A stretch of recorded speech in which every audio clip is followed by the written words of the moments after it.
Le timbre-poste, objet marchand pour l'acheminement des lettres, séparé au fil de son histoire de valeurs civiques, culturelles et créatives. Le groupement philatélique montluçonnais, sous le patronage de la Fédération française des associations philatéliques et de la Poste, a organisé la 68e fête des timbres à la salle des congrès de l'hôtel de ville de Montluçon. Alors là, c'est par notre association, le groupement philatélique montluçonnais, mais il faut savoir que cette manifestation, 103 villes cette année le font en France, c'est la plus importante manifestation philatélique de France.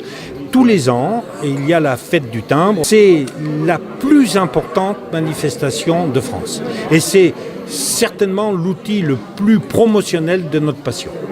Une exposition très variée avec des pièces très rares. Ce qu'il faut savoir, c'est que le timbre n'a pas de limitation au niveau des thèmes. C'est-à-dire que tous les thèmes de la vie peuvent être abordés par le timbre.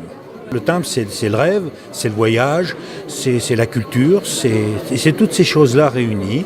Et ce qui fait que après, ça devient une passion. Chaque année, l'association philatélique fait cette exposition, organise cette exposition. C'était l'occasion de peaufiner la création d'un timbre à l'effigie de Montluçon. Cette même association a fait la demande d'édition d'un timbre sur la ville de Montluçon. Ça serait le premier, puisqu'il n'y a jamais eu de timbre édité sur la ville de Montluçon.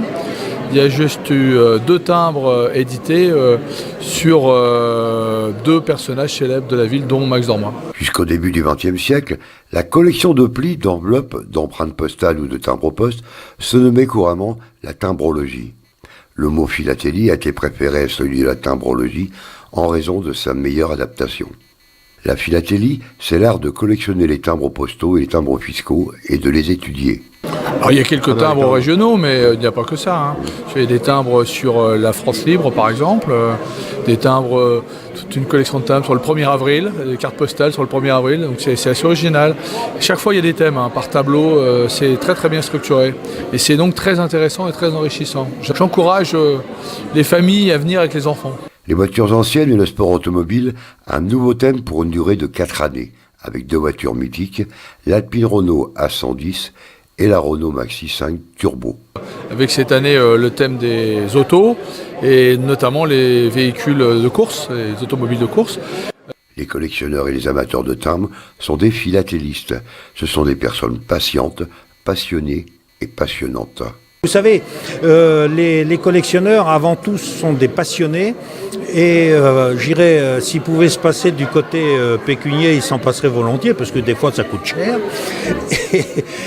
Donc, voilà. Après, c'est comme je dis souvent, il ne faut pas trop se préoccuper de ça.